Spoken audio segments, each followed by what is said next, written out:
Alrighty, guys, welcome back to another episode where we'll show you how to tackle the listening IELTS test effectively. Today, we're going to look at listening part two, and we have two types of questions here. First one is matching information, okay, where it will have the um, headings over here, and we will have to match the information accordingly. Okay, then we're going to look at the multiple choices type of question, where they will make it choose two types or two answers of each of one of these. Okay, so I will show you how to tackle this in the most optimal way.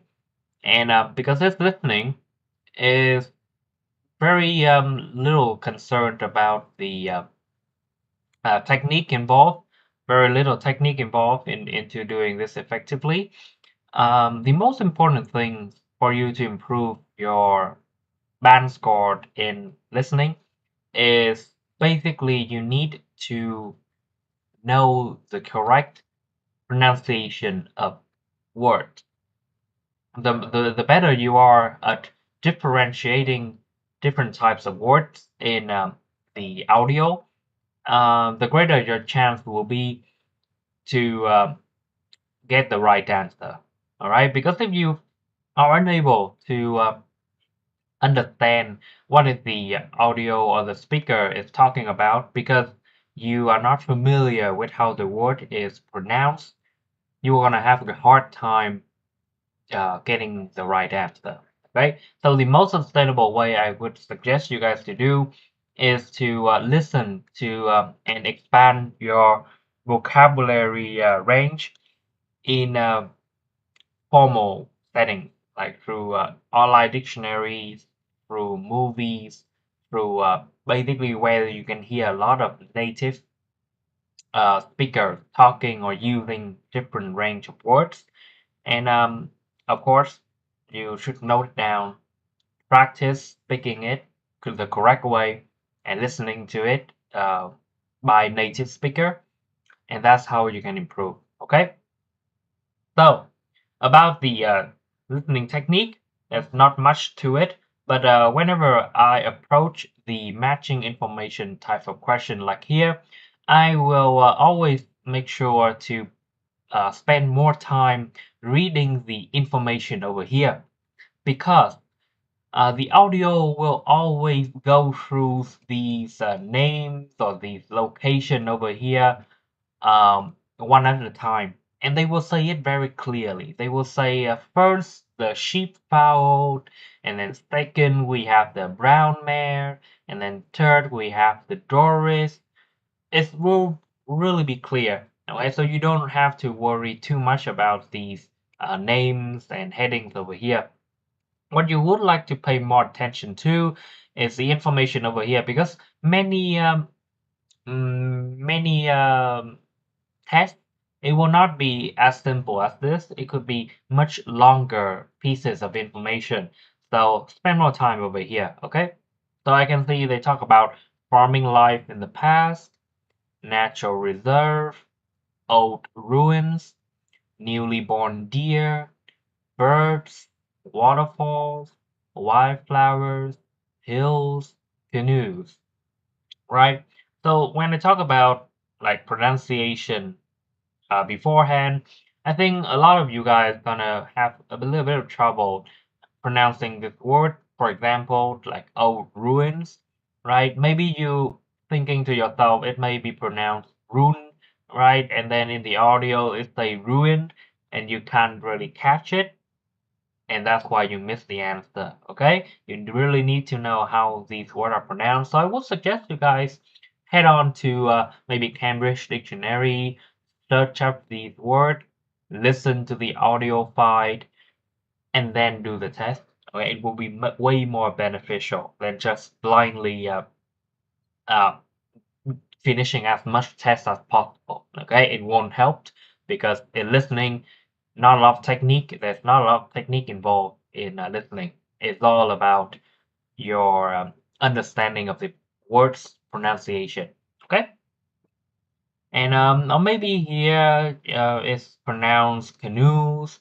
In Vietnamese we say cano, all right, but in English it's canoe, so it could be a little bit unfamiliar. You get what I mean, okay?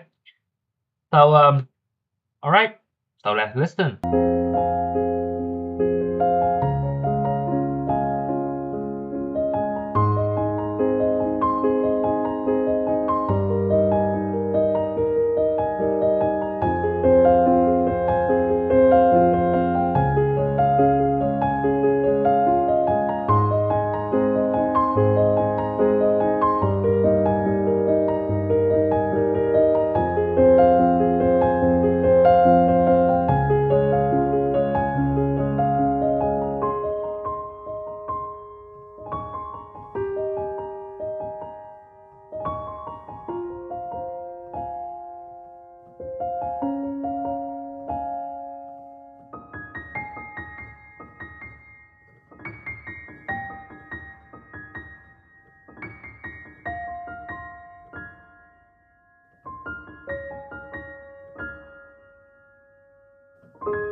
All right, so most likely this is going to be correct.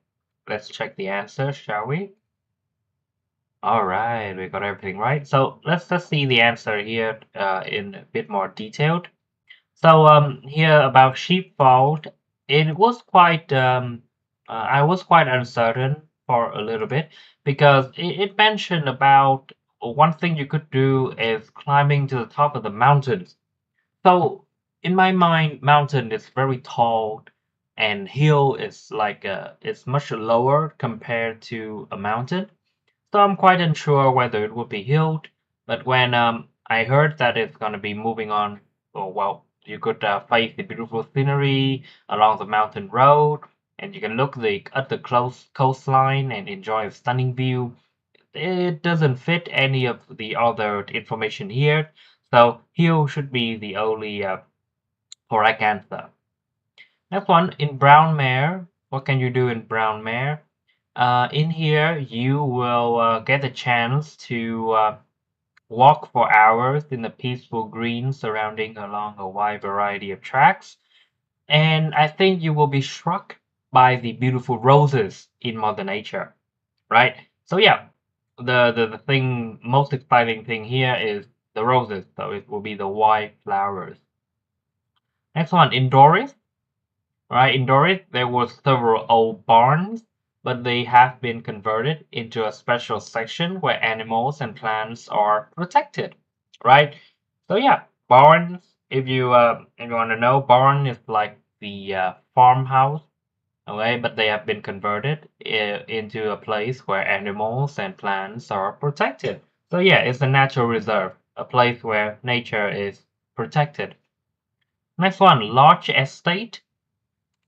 So basically then we will go to Lord Estate, which is the most favorite location for children as they can watch the baby deer, right? So baby deer equal to newly born deer. Arden, okay? So here they say, I strongly recommend that you visit the ancient town, which was constructed nearly 1,000 years ago. There is not much of the original building left, but still plenty to see. Right, so yeah, ancient town constructed 1,000 years ago, not much left, but still plenty to see. Is equal to old ruin. So basically, ruin is like damaged buildings, damaged ancient structures that is not intact. Here they say intact. Um, where is it? Intact. It's not over here. But basically, intact is like it's complete, it's whole. So and a ruin is not like that. A ruin is just a part of the ancient building. And finally, East Lake, it will be birds because it talk about which changes the season with different events happening at different times of the year. But at the moment, when we arrive, it will be the most spectacular month with the arrival of Canada geese. Right, geese. They are like I'm not sure if they are quite similar to goose, but no, goose is bigger and geese is a bit similar to goose but smaller, right? So bird, ngỗng trời gì đấy. Okay, right. Okay, that will be my guide on how to tackle the matching information type of question. And if you find it useful, feel free to give me a subscribe and leave a comment down below for, I don't know, keep the motivation up for upcoming videos in the future. All right. Thank you guys for joining. I see you guys in the next episode.